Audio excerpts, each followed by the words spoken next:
السلام علیکم ورحمۃ اللہ وبرکاتہ۔ اعوذ باللہ من الشیطان الرجیم، بسم اللہ الرحمن الرحیم، الصلاة والسلام علی رسول اللہ، اما بعد، رب اشرح لی صدری ویسر لی امری واحلل عقدۃ من لسانی یفقهوا قولی، اللہم انفعنا بما علمتنا وعلمنا ما ينفعنا وزدنا علما۔ وقال علیہ الصلاة والسلام انما الاعمال بالنیات وانما لکل امرئ ما نوی، او کما قال علیہ الصلاۃ والسلام،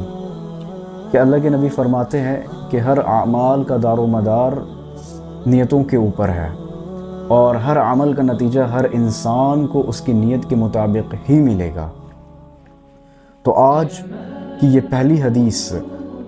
دا پرل آف حدیث سیریز کی آج یہ پہلی حدیث ہے، اور اس حدیث کو ہم لوگ مختلف ڈائمنشن سے دیکھیں گے کہ یہ کس طریقے سے ہمارے زندگی کے اندر چینجز لا سکتی ہے اور ہمارے ڈیلی لائف اسٹائل کے اندر یہ حدیث امپلیمنٹ ہو سکتی ہے۔ تو آئیے میں اس حدیث کو آپ کو دوسری حدیث سے سمجھاتا ہوں کہ یہ بیسیکلی اس حدیث کی امپورٹنس کیا ہے۔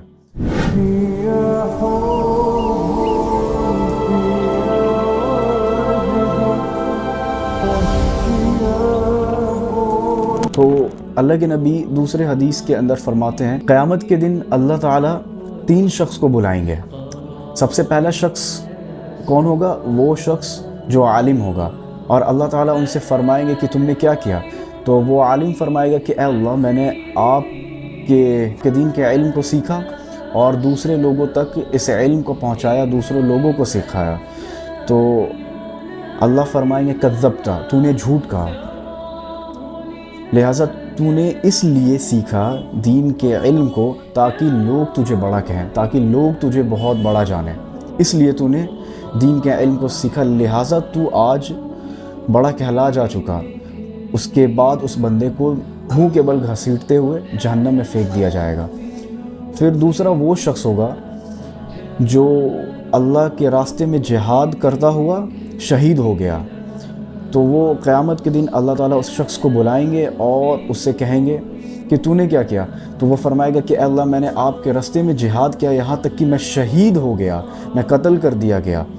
تو اللہ تعالیٰ فرمائیں گے کہ تو نے جھوٹ کہا، تو نے اس لیے جہاد کیا تھا، تاکہ تو نے اس لیے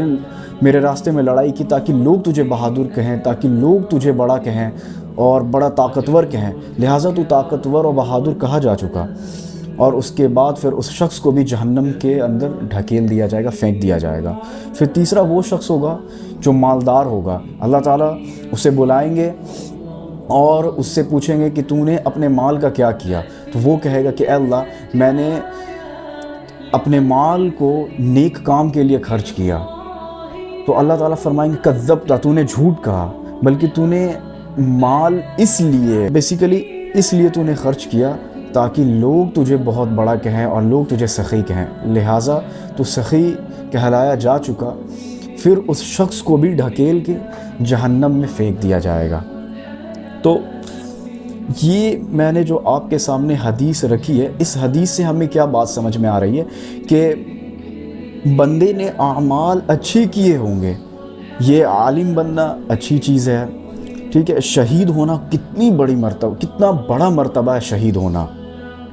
کہ ایک بندہ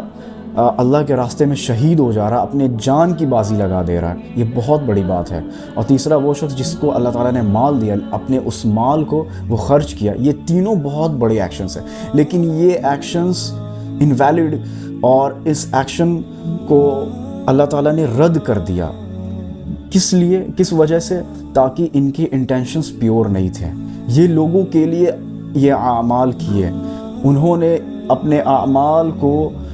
اللہ تعالیٰ کے لیے نہیں بلکہ لوگوں کے لیے انہوں نے کیا، تو ان کے انٹینشن کے اندر بگاڑ پیدا ہو گئی، ان کے انٹینشن کے اندر خرابی پیدا ہو گئی، جس کی وجہ سے ان کے یہ اعمال قابل قبول نہیں ہو سکے۔ تو ایک سلف صالحین کے واقعے کے اندر یہ چیز آتی ہے کہ جب بھی وہ کسی کام کو اسٹارٹ کیا کرتے تھے تو وہ اپنے انٹینشن کو ری وزٹ کرتے تھے کہ میری انٹینشن کیا ہے، میں اگر یہ کام کرنے کو جا رہا ہوں تو کس وجہ سے جا رہا ہوں، اس کے پیچھے کی ریزن کیا ہے۔ اور جب وہ اس سیشن کے بیچ میں مڈ میں پہنچتے تھے تو پھر وہ اپنے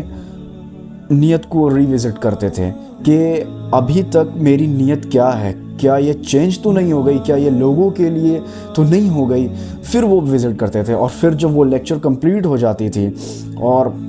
اسی طریقے سے کوئی بھی کام اگر وہ کمپلیٹ ہو جاتی تھی تو وہ کمپلیٹ ہونے کے بعد بھی اپنے انٹینشن کو چیک کرتے تھے کہ میرا یہ جو کام کمپلیٹ ہوا یہ کس نیت کے اوپر کمپلیٹ ہوا ہے. تو ہم لوگوں کو بھی اپنے ڈیلی زندگی کے اندر اگر ہم نمازیں پڑھتے ہیں، ہم پڑھائیاں کرتے ہیں، اور بھی مختلف کام کو ہم انجام دے رہے ہوتے ہیں اپنے ڈیلی بیسس کی زندگی کے اندر،